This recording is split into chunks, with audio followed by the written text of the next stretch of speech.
unmute.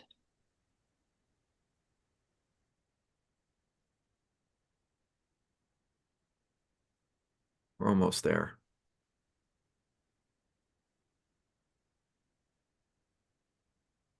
Now we're just going to wait.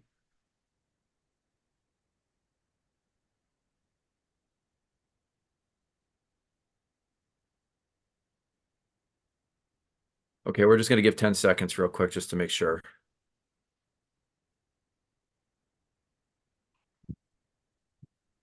Okay, so welcome everyone to the March 28th, 2024 regular meeting of the Board of Ethics. We haven't had too many meetings in the past year.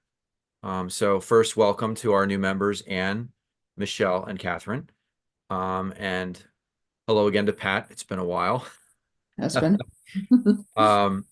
So did everyone have a chance to be able to view the agenda? Yes. Yeah. Okay. So what I'll do is, since we don't have our chair here and Lori is also not here, we're going to do a roll call and just make sure that we have everybody. So we have a quorum. We have 4 members. So we have Pat Tony. Just say here or present. Here. Michelle Sawyer. Here. Anne Wennestrand. Here. Catherine Williams. Here. Great. Okay. So again, welcome to all the new members. Thank you for serving. And we finally have close to a full board for the first time in a long time. So hopefully we won't have cancellations this year. We'll have meetings. I'm just going to see if there's any members of the public here to see if anyone would like to speak as to any items on the agenda. We're now a couple minutes into the meeting and we do not have any attendees. And so I'm just going to wait another 30 seconds and then we will close the public participation portion of this meeting.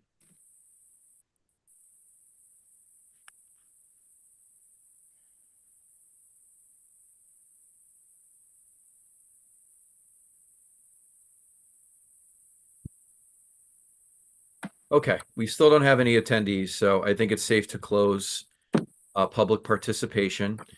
Now, the acceptance of the minutes, we actually can't vote on them because I don't believe any of you were on the board in July of. Oh no, Pat Tony, you were there. Yes. So Pat, you are the only member. Did you see any changes on this 3-page document from our meeting on July 27, 2023, which was our last meeting? I did not. Okay. So if you could just move to approve the minutes, with no revisions. I move to approve the minutes of July 27th of 23 with no revisions. Great. And can someone second that? You won't be voting on it. You're just voting to move these minutes to be finalized. I second that. Great. Thank you. All right. So we can go past the minutes.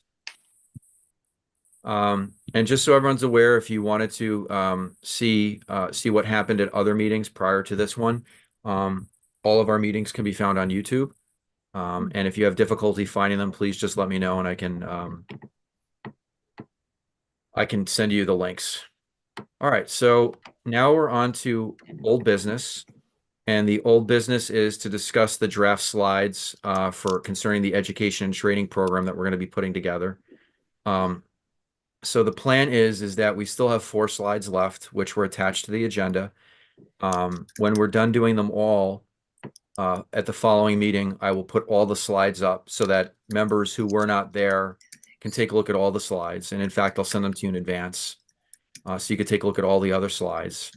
And then once that's done, we're going to work on creating small, short YouTube clips for each of these PowerPoint slides for Norwalk residents, Norwalk employees, and Norwalk appointed and elected officials to review so that they can become more familiar with the Board of Ethics. I think the best way to start with the ones that we have left is probably to start with the easiest ones. So let's start with, and I'll share the screen in a second so everyone can see it. So there are 18 sections to chapter 32 of the Code of Ethics, and we have 4 remaining. So I figured we'll start with the easiest 2 first, and then we'll try to maybe get 3 out of 4 done tonight.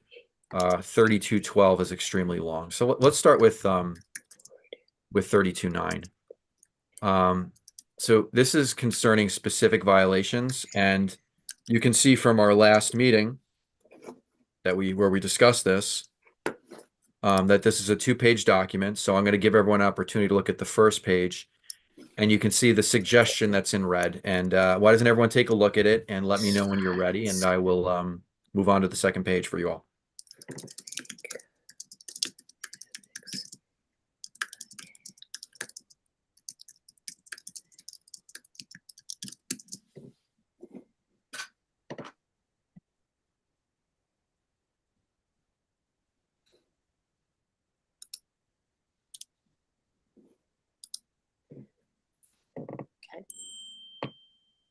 Should I move on to the second page? Yes. Yeah. All right. Let me know when you're all done, and then we can go back and discuss, try to remember what the suggestion was compared to what we have.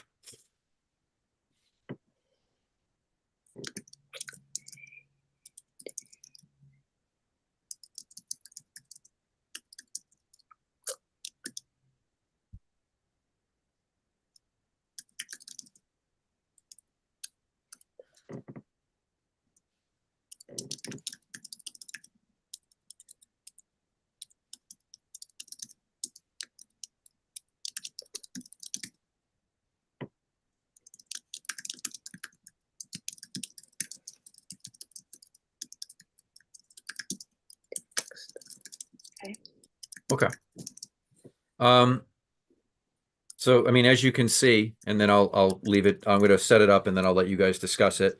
As you can see, there was a suggestion that the original draft of this was basically to take a lot of the language that's already located in section 32.9 and place it into this slide. And the counter suggestion, or the suggestion to revise it, was basically just say, see 32.9. So why don't you all discuss whether you like the original version, whether you like the brief version, revised version in red, or something in between. There's part of me that almost would like to see it both of it. I mean, what's in red, I think the discussion that we had in the past was that the next 2 pages are a little bit complex, but this just kind of defines it. If this is something you need, you should be able to find it in this section rather than going to another document. I guess that's my only concern about it. Certainly it's in the section of the Code of Ethics. You have to go to another document in order to see all of this. But maybe some clarification of the language that's in red, just to say here's what this is all about. What does everyone else think about it? I am more inclined, I agree with Pat. I think that having both of them, I'm not really inclined to take out all of the like more detailed stuff, even though it's a little, it's a lot to, to take in. I think that you need to leave, the explanation in there to have people be able to find it and read it if they have questions. I think it's, taking it out. We're not talking about taking it out. It's elsewhere. Is that what you're saying? I'm sorry. Yeah. This is the first time seeing it, so I'm not sure. Yeah. So I think, yeah. So the answer, the short answer is that this is basically like a Cliff Notes version, but of a much longer piece is what you're saying. Okay. All right. And so it changes with each section. So some sections it's going to be Cliff Note version. Other sections like specific violations, there's really not much to it except these definitions. So it's difficult to do less than what we're doing without having people I mean, some of them are like removal of original records. That's pretty self-explanatory. Right. But other things do, I think, warrant an explanation. But let's see what everyone else thinks, and then I'll tell you what I think, and then you can discuss it further. Right. So what I'm understanding is the verses means, and again, I'm just also seeing this, that we would either just refer to section 32.9 of the code, or we would give these cliff notes, and perhaps they could be shortened or tightened up even Sure. more, is what it seems to me. Yes. You know, that that you could refer to the specific code of ethics, but we could also list, I guess that's what Melissa was saying too, both. Yep. With Yep. maybe some tightening up of the language. Yep. Catherine, what are your thoughts? Anything? And that's basically my thought. Because if someone wants to read a little more, they can go to the section to see it. But Right. it's a good reference to have that there's more in section 39, 32-9 of the Code of Ethics. So I mean, so I agree with what you're all saying. I think that one of the suggestions, I think it's nice to identify up at the top, because people see 32.9 specific violations, and Right. it's kind of self-explanatory, but I think it's nice to have that first line that says Correct. we're going to be Yep. discussing specific violations here. Mhm. Just to let people know, because sometimes your mind plays tricks on you. So I do like the Mhm. first sentence. I don't think we can just say ghosty 32.9. I think it defeats the purpose of Right. the PowerPoint slide when you're trying to Yeah. describe it. correct. I think it's nice to have something on the page when you're doing the YouTube clip, and you're going to be doing this, I think, similar to this, where you're sharing the screen. It's going to be nice to have this document up here so that when you're describing it, people can actually see it. Mhm. So agree. if you don't mind, I'll take out the second line if you guys are in agreement with that. That's in red. Yeah. Fine. Yeah, no, I agree. And what I'll do is, so as you can see, the first line is still in red. I'm going to take out suggestion. And when I amend this after our meeting, I'll amend this, and I'll change it to regular black font as opposed to red. Mhm. So that if you guys approve this tonight, then this will be the final version. And then I'll just change it so that everything formats out. So do you guys as a group think that we should identify, so we have ordinances, we have removal of original records, access to information, and then we have whistleblower, violation of confidentiality. Do you think it makes sense to have these things still listed, and perhaps, as Anne suggested, tighten up the language or limit what we're saying so that people get the general idea of what we're talking about? I mean, do we think there's anything in here you can really tight? I mean, none of it seems particularly lengthy and wordy. Right. You know, is there anything really that we can take out that doesn't, you know, basically, you know, void the information we're trying to give them? Fair question. Well, what I'll do is, I have this up on the screen for you guys, and I'll read each one, and you tell me whether you think that whether there's any kind of verbiage that you think we can remove. Ordinances. Willful violations of any provisions of, well, we have to fix the language here on this one, but Mhm. willful violations of any provisions of concerning the purchasing of supplies, materials, equipment, and services. So besides the fact that we have to change it to make it sound better, is there any part of this that you think we can remove? I mean, I think you could just take out the word of. Yeah. Right. Yeah. Okay. Let me just put it back in, and what I'm going to strike it for now, and then I'll strike it for now, so this way it shows up later. And I'll highlight it in yellow so I know how to get rid of it. Okay. Full violation. Anyone else have any, besides the of, anyone else have any other comments about this specific sentence or definition?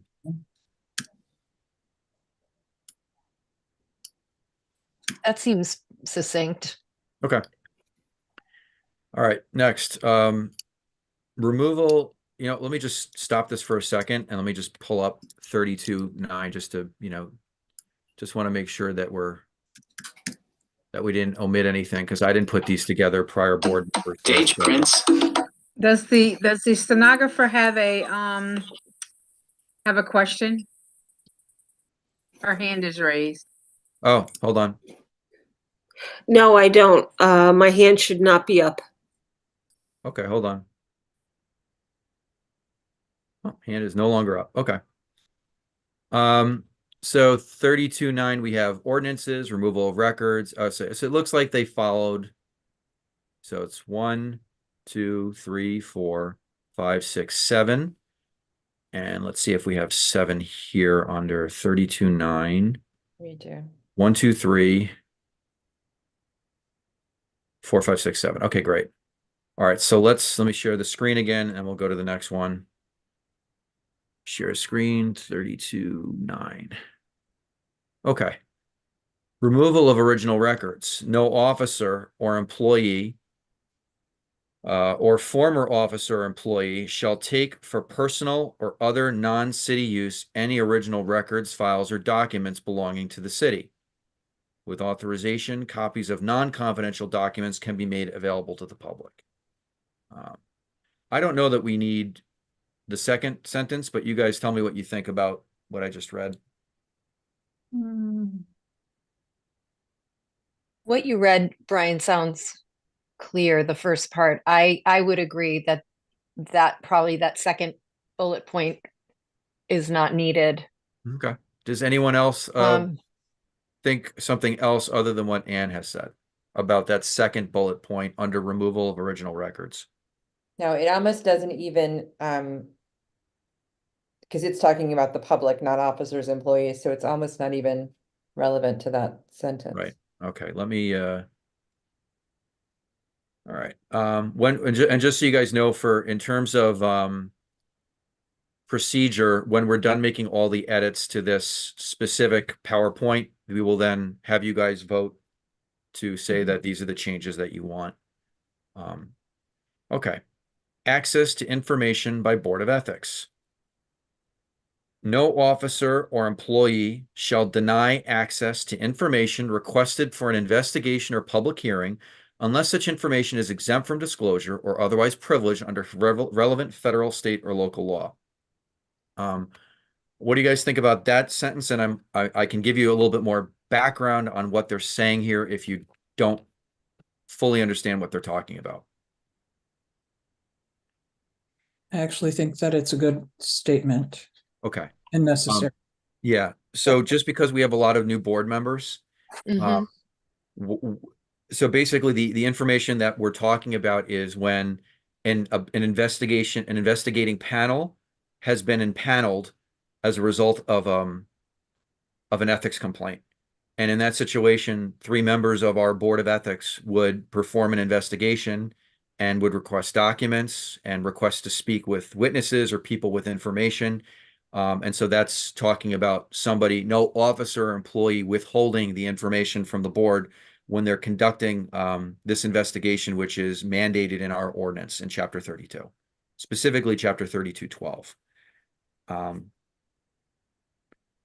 Does anyone else have any thoughts or comments about this particular bullet point? No, I think the bullet point is good. I do have a question about, Sure. is there somewhere that it says what is exempt from disclosure or otherwise privileged? Is that spelled out anywhere? It is not. There could be many different situations where somebody could try to claim privilege, for example, attorney-client privilege or work Okay. product, or perhaps there's just the first thing that's popping in my mind is certain addresses or contact information for specific state or federal employees is protected from disclosure. Okay. Not so much in the investigating panel stage, which is privileged and confidential, but in a hearing board stage, if probable cause would be found, that becomes public. Okay. All right. There's too many situations and there's too many variables to list them. Yeah. It's more along the lines of we're just letting people know that there might be exceptions to this and letting people know that if they believe an exception exists, they can raise it. And then Okay. that would have to be further researched by myself as staff to the board or by somebody else in the office if I'm unavailable. Okay. Otherwise, I think it's good. Okay. Does anyone else have any other comments before we move on? No. Okay. All right. So now we're on to page 2, whistleblower protection. Current or past officers and employees shall not retaliate against an individual in employment, benefits, or contracting as a result of that individual making an ethics complaint or providing truthful information as part of any investigation of or hearing on an ethics complaint. Again, I think we can clean up the language a little bit. Does anyone else have any Mhm. problems generally with what's being said here? No, Okay. No. All right. Current or past officers and employees shall not retaliate against an individual in employment, benefits, or contracting as a result of that individual. I think we can just, well, you tell me what you guys think. I don't. Employees shall not retaliate against an individual as a result of that individual making an ethics complaint or Yeah. providing truthful Yep. information.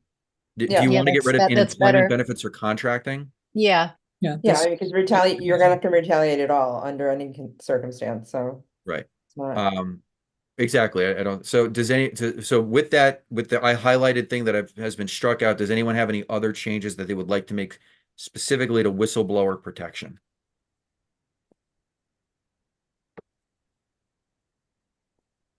Mm-mm. Okay. No. A violation of confidentiality. It shall be a violation if current or past officers and employees who intentionally violate any confidentially requirement provided under the code. All right, we're gonna have to work on this one. Right. Let What me do you just guys- see I'm what, not even sure what that means, yeah, as it reads. violation of confidentiality. It shall, I think they took this one directly. It shall be a violation. For the record, I put up 32.9 on the screen, which is the specific section in the code. Yep. It should be a violation of the ethics code for any officer, employer, agency to intentionally violate any confidentiality requirement provided. Okay. All right.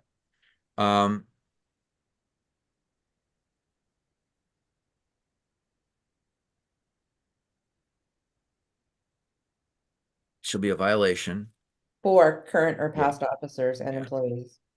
for, get rid of that, current or past Or past officers officers and employees. Mhm. and employees to intentionally violate any confidentiality requirement provided Under the ethics code, that makes sense. for under the ethics code. All right. Could you With just those say, two- could you just say under the ethics code? Sure. Under the ethics code is more concise. With those changes, does anyone else have any other changes or any other comments about this particular section? Nope. No, Okay. no. Additional specific violations. The Common Council may, from time to time, pass ordinances with the specific intent that said ordinances are to be incorporated into and enforced through the ethics process. That seems like it could stand as Yeah. is. I don't have any other issues with it. Does anyone else have any other thoughts besides Anne? No. Okay. It's fine.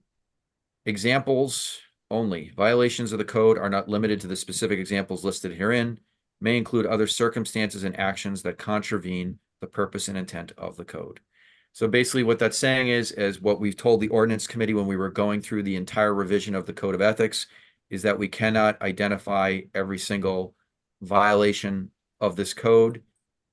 There are numerous fact patterns and so therefore we can't list everything. So we're letting people know that what we're identifying here are just examples and it's a non-exhaustive list.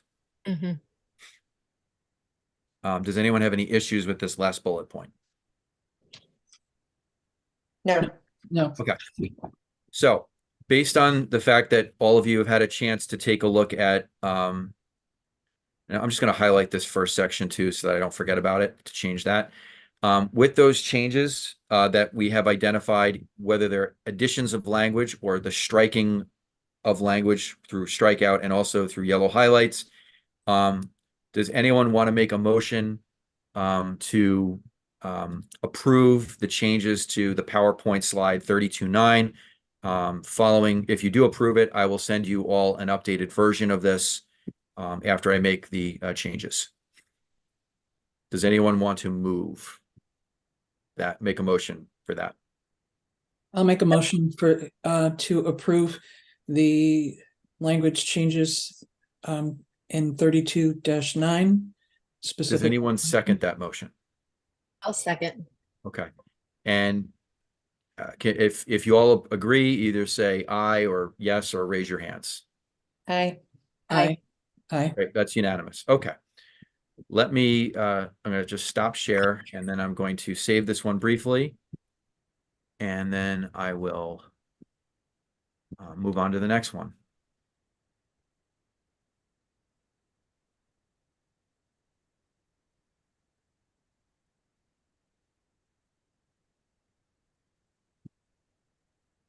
Revisions made at 3/28/24 meeting. Approved. Great. Okay, we can remove that one now. We'll go to the next one.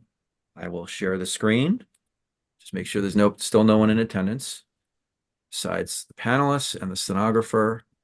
All right, we're now we're going out of order numerically, but I'm just going to the next one, which is it's only one PowerPoint slide. It's chapter 32, section 13, effective violation.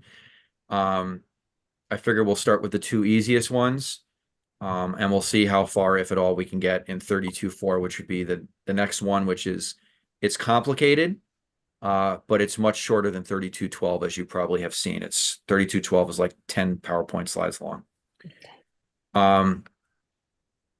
Let me just pull up 32.13 and I'll show everyone what it looks like.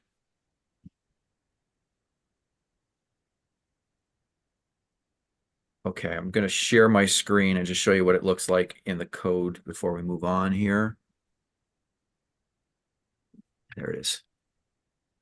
Okay, so this is 32.13 effective violation. And as you can see, there's subsection A, B, C, D, E, and F. I can always come back to it. But if you like, we can, I'll let you have a chance to look at the entire thing, and then we can discuss each of the bullet points again.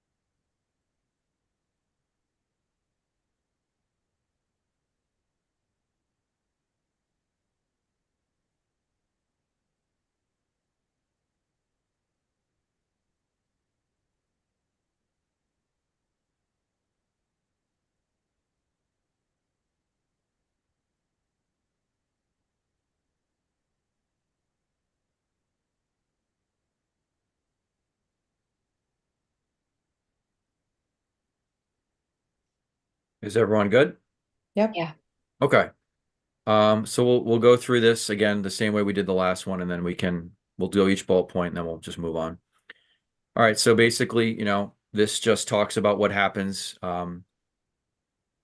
if an ethics violation is brought, an ethics complaint is brought, and the investigating panel finds probable cause. It goes to a hearing board, and the hearing board finds that there was in fact an ethics violation. So as you can see, the first one, officers meaning elected or appointed, who violate the code of ethics may be censured, impeached, or removed from office. What does everyone think of that first statement? There is one thing that I thought we should add, but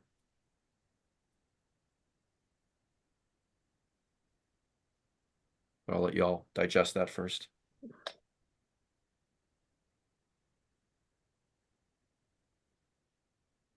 Who does the censuring, impeaching, and removing? I believe it's the Common Council.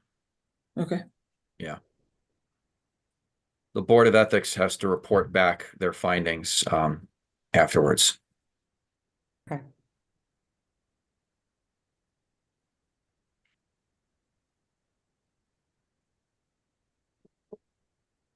And by officer, we're talking about elected officials or appointed board members? Correct. So that's what I was going to recommend is that we put officers and then in parentheses elected or appointed. Yeah. I'll let you guys make Okay. that decision. I know it's a defined term, but some people are more savvy about reading these things and some people will know that it's a defined term and others will not. I agree, Okay, Yeah, I think it should be spelled out a little bit. spelled out a little bit. Yeah. Okay. And again, it's not too wordy and everything. I'm just going to put it in yellow so everyone can see that change. Okay, so the second one says employees of an agency who violate the code of ethics may be censored or disciplined accordingly, which may include demotions or discharge. So obviously, we're now talking about city employees. Obviously, there's other things that can happen besides demotions or discharge, but again, we're not giving an exhaustive list here, just Mhm. some examples for everybody. Does anyone have any thoughts about this particular bullet point? Nope, I think it's pretty clear. no, Okay. Yeah. Anybody else? I'm good. Okay. The city may recover any damages incurred by the unethical conduct of an individual, which is a defined term, through civil action. So obviously, depending on what the result is, as you can see further down, if there was a contract that was achieved through unethical behavior, that decision could be voided and the contract could be lost, and that could delay projects. So that's just an example of potential damages. So we're just letting people know that there is an avenue for monetary or civil recourse by the city, and just to let everyone know what they're getting into if they decide to do something like this. Does anyone have any issues with this bullet point? That seems clear. Okay. I agree. Next Yeah. one. Anybody else? Nope. Okay. Next bullet point, any violations committed will be placed in the officer or employee's personnel file. So again, this is another potential effect that wasn't identified above, either for elected or appointed officers or employees, where it could go in your personnel file. I think it's pretty clear, but does anyone have any thoughts or comments? Do you want to put elected or appointed in there after officer? I think we've already defined it above, so I Right. think it Yeah. makes sense to, people will know. Okay. Anybody else with any other comments? No, Okay. Next one, the validity of any actions or decisions that were, let's change that. Affected by a violation of the code of ethics will be determined by general principles of Connecticut law. Makes sense. Does anybody Yeah. have any thoughts about that? That seems clear. Yeah, and just so everyone's aware, when there is, if probable cause is found and it goes to a hearing board, the 3 members of the Board of Ethics who then serve on the hearing board, who hear the case, can rely on staff, which would be me or somebody else in the law department, to guide and provide you with thoughts about the general principles of Connecticut law and how they apply. Again, the hearing board is not a trial. The rules of evidence are a little bit more lax, but still there are principles that we should follow. And so that's what it's talking about here, in case anyone had any questions about that. Next bullet point, a fine of up to $250 per violation may be imposed on an officer or employee found in violation of the code of ethics, and may be in addition to other discipline that we've identified above. So again, another effect is there's a monetary fine potentially. Okay. Does anybody have any thoughts about that particular bullet point? Who imposes the fine? The common council or the whoever Well, I believe it would be the hearing gives out the board. discipline? I believe it would be the hearing board, but then that would have to be approved by the council. Okay. One of the things that you'll see when you look at 3212 is if somebody is identified as somebody who violated the code of ethics and they hire counsel and they're successful in their defense, they can request the common council to make a vote to compensate them for either all of or a part of their legal fees in the defense of the case. So logically speaking, to me, it would be the common council that would be the final make the final determination, but I think it's the hearing board that would make the recommendation. Okay. Okay. I mean, I don't think it needs to say in here who's gonna, Right. make that determination, but that was just my own curiosity. No, no, it's a fair question. Any other thoughts on this bullet point before we go to the last part of 3213? No, Nope. Okay. Any contracts or rulings that have been influenced by a violation may be voided. Again, this is a big, I think it's a little understated. People don't tend to focus on this, but for example, I'll go back to the example I gave where, Right. somebody commits an ethical violation in providing a contract to, a family member or something like that, which we'll see in 32.4 next, conflicts of interest. The threat, hanging over everybody is that contract can be undone if Mhm. if it's found to be a violation, which can be a big deal not only for the city because it delays projects and things like that, but it's also a big deal for the people who might have benefited from the contract improperly. Yeah. That's just the example that pops into my Right. head. Just for everyone's backstory here, backdrop. Does anyone have any comments about this particular bullet point? no, it seems clear. Yeah. Okay. So Pat, you made the motion on 32.9. Would either Michelle, Ann, or Catherine like to make a motion to approve the changes that we've made to 32.13 and make this to be a final version of this PowerPoint? Brian, yes. one thing, Yes. we're still seeing the other, on your sharing of the screen. I just need Right. to show the change Right. that you made so that we can look at them before you. I'm sorry, what was that? Your screen is still showing that when you pulled up the whole code of ethics. Code. Yeah. Oh, If you I'm could still share showing the the other code? screen. Slide. Yeah, we're seeing that, Oh, I'm right. sorry. I'm That's sorry. okay. I thought I just want flipped to, them. I want us thought to I was look the at the only one. changes I was before like, we wait a approve. minute. How's that? Can you all see it now? Yes, Yes. thank Okay. you. So, Before Pat, we you say yes. did the first motion. Does either Michelle, Ann, or Catherine want to make a motion to approve the changes? And again, the changes that were made was, and I'll just so everyone can see it. Someone had, when striking that and just making affected, but there were no other changes besides what you see in yellow right now. I will make a motion to approve the 3213 effective violation changes. Okay, Michelle made the motion. Would either Catherine or Ann like to second that? I second that motion. Okay, that was Mhm. Catherine. Yes. Thank you. And now if we could have a vote on all four of you, if everyone agrees with these changes, please raise your hand or just say aye. Aye. Aye. Okay, that's unanimous. Okay, so we got 2 down. Let me just save it real quick and then we'll move on.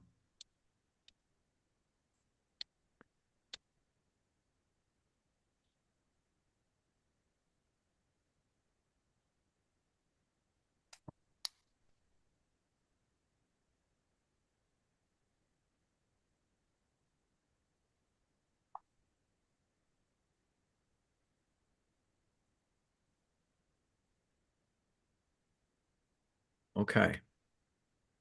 So now we have 2 choices. We have either 32.4, which is a little bit shorter. I tend to think it's a little bit less logical than 32.12, but 32.12 is very long. I think easier to get through, quicker to get through, but I think 32.4 is perhaps something that we might be able to finish with, I don't want to keep, you guys are all volunteers. I don't want to keep you longer than we have to. And 32.12 is probably going to be a meeting unto itself. If you'd like to do 32.4 next, just let me know and I'll put it up on the screen. I think that's fine. That Yeah, sounds, that sounds Yeah, good. that's fine. All right, so 32.4, conflicts of interest. Again, this is it's 3. This is probably the one that we're going to run into the most with advisory opinions, people just having questions so that they don't violate the code. So just generally speaking, I think the more information we have on here, the better it is. It's a little bit more complicated than most of the sections, and it's going to be easier, I think, for whichever one of you is making the presentation to have more information on there. And I think it's easier for people to digest because this is about as much legalese as you're going to find in here. You can't have conflicts of interest without. So I'll just say that, and then I'll start in if everyone's ready. Yep. Okay. Yep. Conflicts of interest. This section describes any actions, whether indirect or direct, that may cause conflicts of interest for officers or employees. Now, because we're starting again with a new PowerPoint, would you like me to put in appointed or elected here? in Yes. parentheses? That's, Appointed, elected, or appointed. Besides that change, which I will highlight in yellow right now, does anyone else have any other thoughts about this particular bullet point before we move on? nope. Okay. Direct conflicts arise when you act on a matter from which you receive a financial benefit or an improper personal impact, non-financial. So I think the first part of this is pretty clear. You guys, somebody receives money because they or they're have a vested interest in the company that's trying to get the financial benefit from the city, and so therefore they benefit. Let me just pull up 32.4 to see the second part of this, because it seems like whoever did this probably tracked 32.4.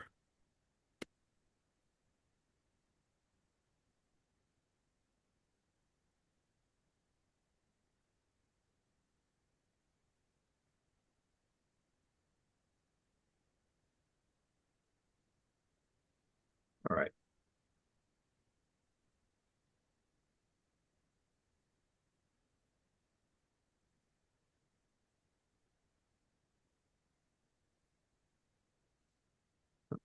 Didn't want to do that for now.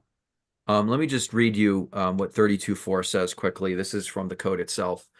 A conflict of interest arises when there is a direct or indirect personal or financial interest of an officer or employee, immediate family member, immediate family, or business associate in the outcome of an official act or action or any other matter pending before the officer or employee or before the public body in which the officer or employee holds office or is employed. A conflict of interest may include, but is not limited to, the following forms. The reason I wanted to read you that was that last part. I think it might be important in here at some point to identify that this is not an exhaustive list. Mhm. I'll put this back up the screen when I can, but I think for now, I'm just going to leave it up so I can have the code next to this PowerPoint, and then I'll put it back up at various points for you to all take a look at.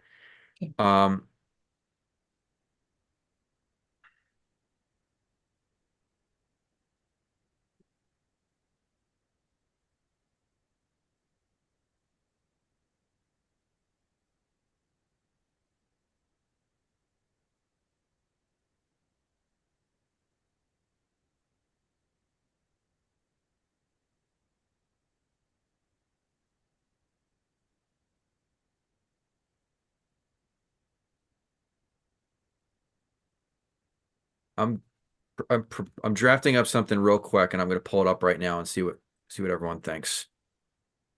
Just because I wanted to stare at the language, and then you can tell me what everyone thinks about this. All right, share screen. Okay, so this is what I added when I was looking at both of them. Direct conflicts arise when you act on a matter from which you receive Mhm. direct conflicts arise when you act on a matter from which you receive a financial benefit or a non-financial benefit. I think the rest of this is kind of confusing, but I've stared at it a long time. What does everyone else think? Yeah. Yeah, I think, yeah, because you're making it too complicated Okay. with the improper personal impact. That's Okay. And again, we can discuss this when someone is putting together the PowerPoint YouTube video about perhaps we can come up with an example of a non-financial benefit. But for now, I think it's easier for someone to read. Improper personal impact is very difficult to understand. Mhm. And then I'm just going to bear with me 1 second. I'm going to do the same thing again to look at the next part of this. Indirect conflicts arise when the financial benefit, I'm going to make the change again, or non-financial benefit is received by an immediate family member or business associate. Yeah, okay, it's similar to what's tracking there. And so I'll pull this up and show everyone what I'm thinking about, and then everyone can comment.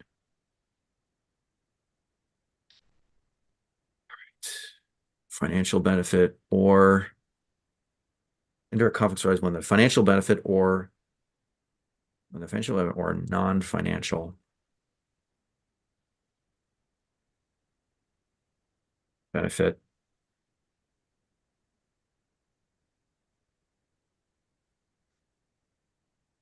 So what I was thinking about was getting rid of improper personal impact, non-financial, Yep. Mhm.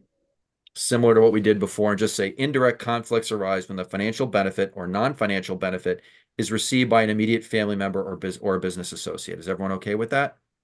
Yeah. And Brian, is Yep. business associate defined earlier in I- the I slides was as a just term? getting ready to say that. Is Good it defined question. in the code somewhere? Let me take a look. Because business associate could be Right. so many things and so Business far is- yeah. removed. So business associate is not a defined term. What I would say is that I don't remember. We're talking about this process started about either 6 or 7 years ago that we were going through all this. I don't know what the decision was about whether business associate was defined and they removed it, whether they were having difficulty defining it. But what I would say is that even if it's not a defined term, if it's a defined term, it makes it easier, and perhaps that's something that we need to take a look at about whether we should define business associate. I think as it is for now, and we could always make this change later. I think this is fair warning to somebody that, Okay.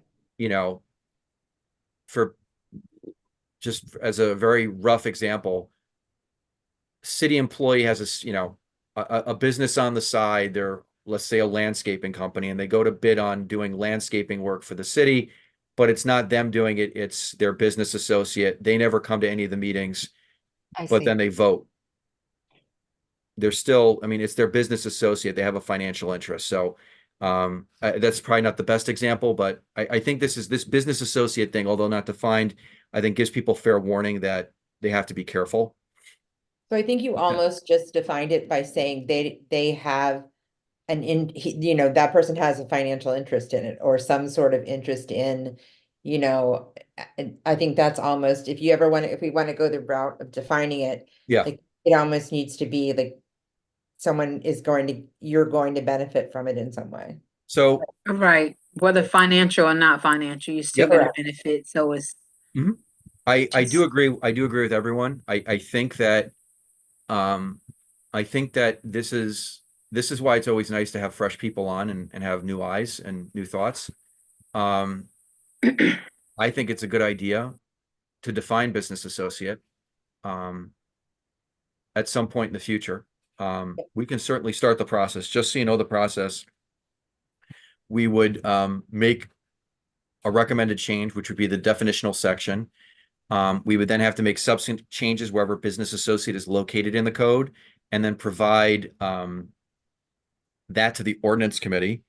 They would then have their chance to comment. If they approve, if they say we like it, they could send it on to common council. If they don't, they could send it back to our board and say, we don't like this, make these changes, or come back to us when you make more changes. We have problems with this. So it's a back and forth, but we could make a change and add a definition. And then we would just have to change business associate to capitalize business associate if it becomes a defined term, but that Okay. would be the process. We don't have to wait to start this process. We could start to look at this at our next meeting. And then we could we could always amend this PowerPoint slide or perhaps add an addendum to it, say, hey, conflict of interest 32.4 updated, and then somebody could say, this is what we meant by business associate or something like that. So we can do that if that's where the board is interested in going. I think it's a good idea to define it, because otherwise it's a very gray area and then people can argue over it. Mhm. Again, it might be, this is a general definition, and perhaps we could indicate in the definition that this does not include all business associations, because it's impossible to define everything. Or we could say, hey, listen, we're defining it and this is what it is. You have to have there's a certain level of of distance before it becomes not really a business association. That would be potentially a conflict, but that's for another day.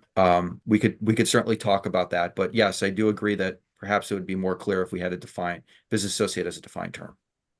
Okay. Besides that, does anyone have any issue with this bullet point, the last one on this first page? No. Okay. No. I think that this first page is more, it's difficult, even though there's less bullet points. It's more difficult because it's a little bit more vague and theoretical. Now we're getting into the times where these are kind of the examples, again, non-exhaustive list of what a conflict is. So we can go through them. I think we're going to go through a little bit quicker than otherwise, unless there's some language issues here that I have not had a chance to look at. Any actions that influence another employee, officer, or agency to appoint an immediate family member to a city position. Okay.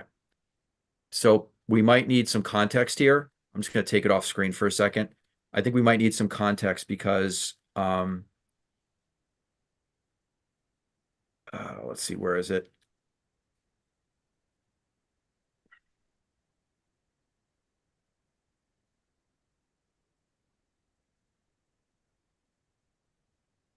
Let me just pull it up here. I just want to make sure that I'm reading this correctly.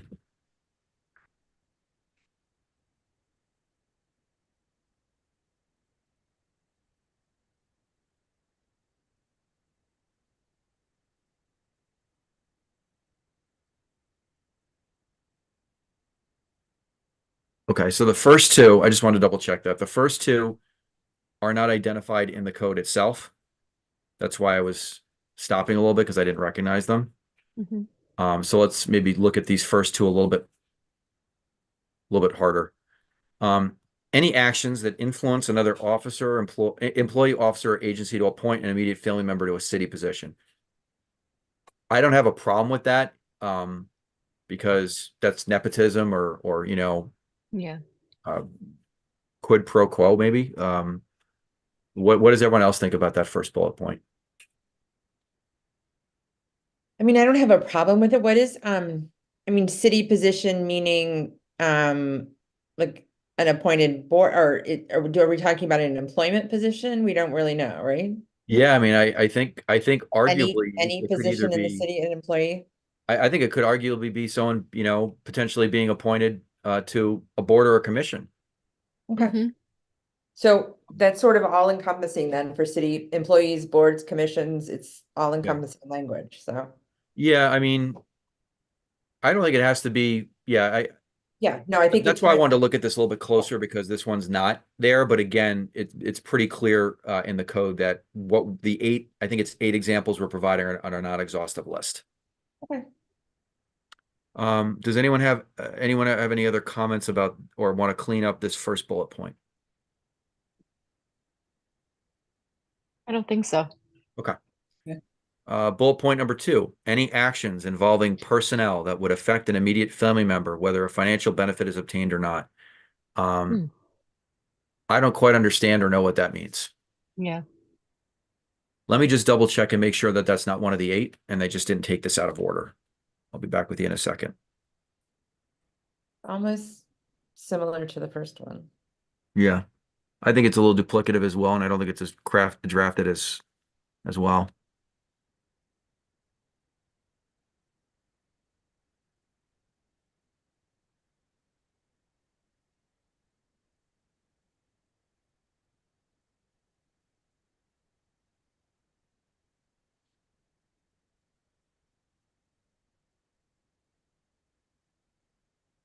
I think it might be the second one, so I'm gonna put it back up on the screen, and I'm gonna cut and paste in so you can all take a look at that. And then we can.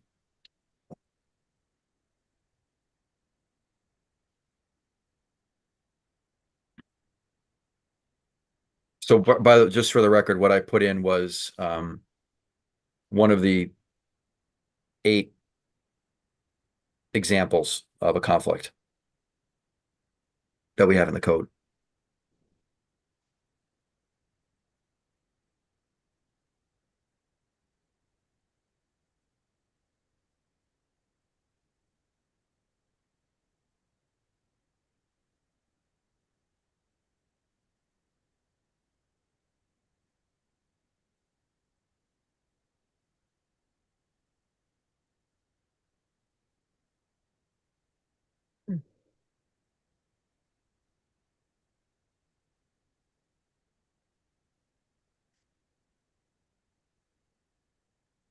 It's almost like they took this and tried to make these first two fit that whole thing. Yeah, I wonder if there's a way to combine them. Or make the second one simpler. Why not just say any actions involving a personnel decision that would affect an immediate family member? Yeah, because these are all first personnel decisions, right? Hiring, Yeah. promoting, demoting, disciplining. Yeah. Yeah, this is why I said it. It doesn't, so it says whether a financial benefit is obtained or not. Okay, fine. If you don't say that, then I think the assumption should be that it doesn't matter whether it's a financial benefit or not. How does everyone feel about that? No. What I'm getting rid of here.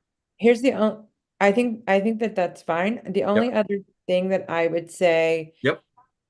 is perhaps, do we feel like we should say any actions directly or indirectly? See how it had in that. Yeah.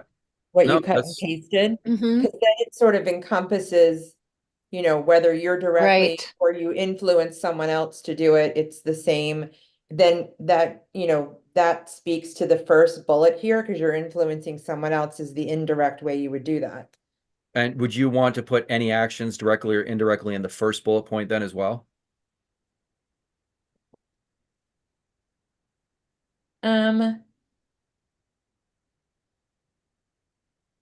Probably. How does everyone else? I think it would I be feel more it should be. consistent. Right. Yeah. Absolutely. So- That's what I was going to say. So I've Consistency. yeah, I mean, I put in some changes to the first two bullet points. Why doesn't everyone, and then everyone take a look at those first two bullet points with those changes. Take a look at it, and then if everyone's okay with that, then I'll delete the thing I just cut and pasted in from the code because we won't need it anymore, and we'll move on to the third one. Or make any other changes that people suggest. I think it needs to be decisions with an S. Involving personnel decisions. Yeah. Like that. Mhm. Mhm. Yeah. Okay. How does everyone else feel about the those two bullet points? Looks good. Okay. All right, so let me get rid of that. Okay. Hopefully the rest of them are a little bit easier. Provide financial benefit, and benefit I think should be capitalized because I believe that's a defined term, but let me double check. Yes, that is a defined term. Okay, so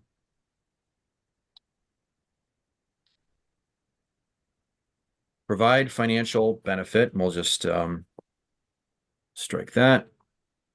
Okay. Provide financial benefit to a business operated by an immediate family member. I think that one's pretty clear, but what does everyone else think? I think it's very clear, yeah. Very clear. Yeah. That might be the clearest one we have so far. It's the best one. Yeah. All right, next one. Participate in business or transactions that may impair your judgment or course of action Course of in the action. proper completion of your official duties. Participate. I'm not even sure what they're saying. Right. Let me just pull up. Or transactions that may impair your judgment. Let's see. Let me see. So it's about being that would influenced? unduly influence you? Is that what they're trying to say? Yeah, I think they're taking it from this one. So I'll bring this one in, and then everyone could take a look and see what your thoughts are. I'm going to cut and paste it in. This is from the code again, from the same area we've been talking about. Okay. So you can see what I think what they're trying to say, and then maybe we can wordsmith it.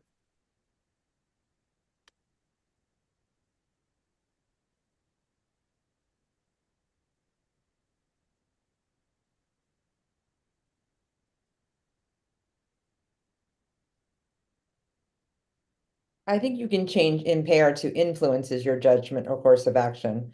I think it's the impair part that Yeah. is weird. Okay. What does everyone else think of that? Yeah, I agree with that. Okay. Yeah, now that I see it. Mhm. All right. Participate in business or transactions that may influence your judgment. Influence your judgment, me. May influence your judgment.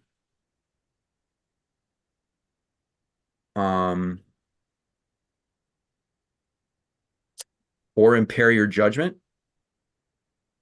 Influence your course of action or impair your judgment, is that what it needs Yeah, to say? impair your judgment. Yeah, or, and influence, you need to move, influence your. Course of course of action. Oh, your course, okay, or I can get rid of course of action. It may influence your, oh, it may influence your course of action or impair your. Or impair your Or judgment. Okay, no, impair your fair enough. judgment. Your course Yeah. of action. Okay, we'll move that. Move that up here. And we'll get rid of judgment there and move course of action away from here. So participate in business or transaction that may influence your course of action or impair your judgment in the proper completion of your official duties. I think that's better. Yeah, How better. does everyone else think about Yeah. that? What do you think about that? I think we just moved Everyone it. okay with that one? Yes, it's fine. Okay, all We right, ended up just moving things around and saying the same thing, but I think it flows better. all right. We need to get some easy ones here. You shall not participate in any potential matters in which you or an immediate family member has any interest in the matter or would be likely to gain or lose any benefit that is not common to the general public.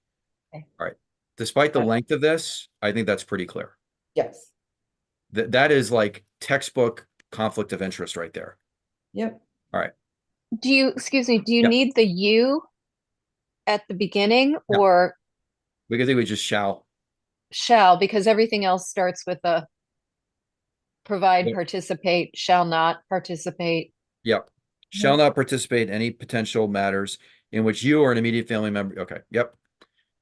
Grant any special treatments above which are generally available to the public. Vague, but it's in the code. Any issues with that one? No. Okay. Receive any special treatments above which are generally available to the public or to other officers or employees. The best thing I can come up with as an example, if I was trying to explain this to somebody, is it's not local, but a member of Congress getting information about something that's going to affect the economy, and then they sell stock or something because of it. That would be the example that I would use. Special information that the general public does not have at this time. Okay. All right, so this is the third. Does anyone else have an issue? I'm sorry, I shouldn't have moved. Does anyone have an issue with that last one? No. No, With the special treatment? Okay. That's just the best example I could come up with on the fly. All right, this is the last part of 32.4. Any actions that provide personal or financial benefits that are no greater. All right, so this is all right. I think what we need to do is one other thing I think we need to do is this is going back to the second page where we're talking about the conflicts of interest. And I'm just going to add some language real quick and then I'll have you take a look at it. I should have done this before and it escaped me. All right.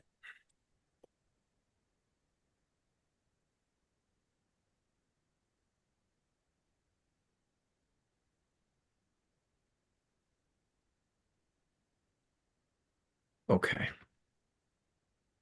And we'll come back to the other one in a moment, but let's get rid of this second page 2 of this slide. So what I added was right here at the top. This is letting people know that this particular slide is talking about things that you shall not do. And that shouldn't be. Prohibited actions should not be. Mhm. Prohibited actions are transactions, and it lists all the things that we just talked about that you shall not do. These are the examples saying, please don't do those things, or you're potentially violating the code of ethics. Does anyone have an issue with that first? You can get rid of that. Just put it right there. Okay. And there's going to be a similar change at the top of page 3. So just bear with me 1 second. I want to get that up there and then we'll start on these. Okay, let's put this back up. Okay.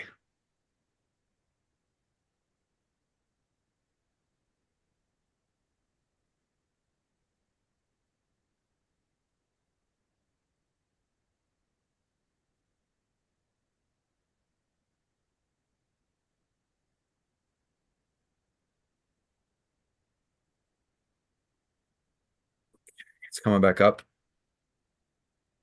right now.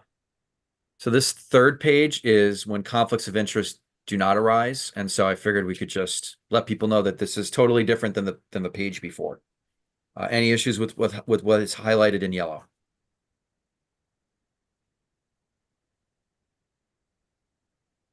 Conflicts. Mhm.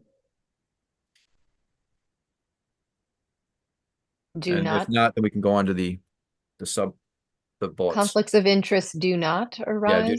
do not arise. Thank you. Any other changes or revisions?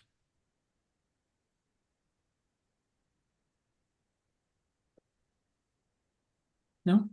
Okay. All right, so we'll do these. I think we'll do this this last page and then we'll call it. We'll end the meeting after you guys hopefully approve these changes, and then we can stare down 3212 at our next meeting. Mhm. Any actions that provide personal or financial benefit that are no greater than any other persons generally affected by the decision. And then it has, so we should probably move these in a little bit. Because either the sub decisions. Okay. All right, so these are all the items where people are generally affected no differently than anybody else. Does anyone have an issue with that first main bullet point? No. Okay. All right, so the first one where there wouldn't be a conflict, employment by contract to a person that is available to members of the general public. If the contract is not before your agency and the relationship is disclosed in writing to the city clerk. Meaning everyone has a chance to do it. It's not before your agency, and the person who's applying for it says, hey, by the way, my brother works in a different department, but I'm letting you know. Okay. Okay. Number 2, transactions involving property between you and the city, as long as the transaction is approved by an independent source. I guess like if you were going to sell the property to the city or whatever it might be. Right. Contracts between you or an immediate family member and the city that occur before hiring or appointment. Mhm. Yeah. Employment of an officer or employee through a publicly posted document as required by law.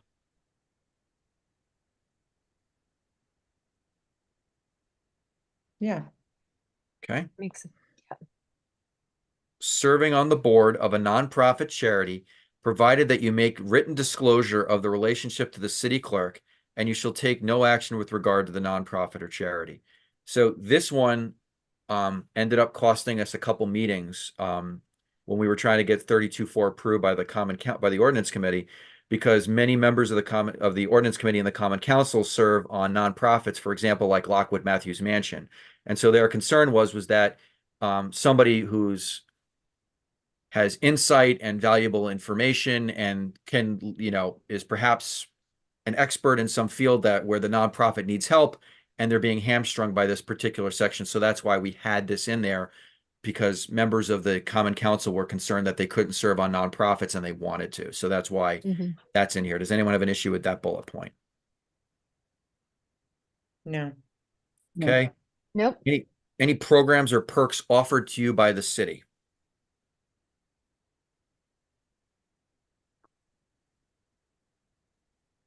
Can you just give an example, Brian? What?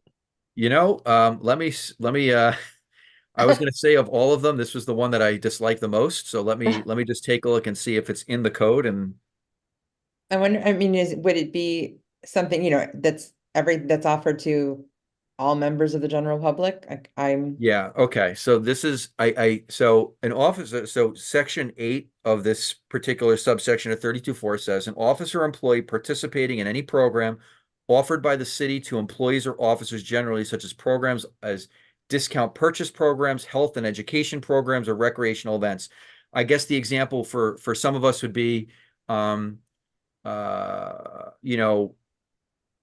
like CLEs. Sometimes the city, like for example, I know the Common Council has brought in FOIA experts to discuss freedom of information stuff, and I can use it for CLE credit. Oh, Otherwise, I'd gotcha. have to go pay for it. So I think that's what they're talking about here. Yeah. Any programs or perks offered to you by the city perhaps we should just give a quick example, like example, an educational program. Just so it doesn't seem like it's so, how does everyone feel about that? Just for a further explanation, if everyone's okay with that, otherwise I'll remove it. That's okay. Okay. I think it's helpful.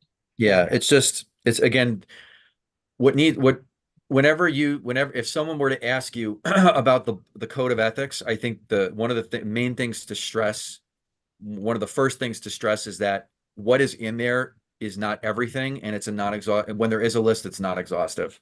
Right. Mhm. Never seen Final bullet point, city's ordinance list employees may represent the city for labor contract negotiation or grievance procedures. Basically, for example, there are union, well, this is different. They're saying ordinance list employees. This comes directly out of the code. Again, I can't remember 6 or 7 years ago why it was in there. I don't believe this was changed from the last time. But what I can tell you is that certain members of the unions represent the union during labor contract negotiations and also during grievance procedures. Some of the employees are, officers of the union, and so therefore they either do those things or they appoint others within their union, is my understanding. I don't have an issue with that. Usually the union would approve those things anyway, so there has to be a vote by the union. So I don't have an issue with that, but if you guys are concerned about it or you have any revisions, please let me know.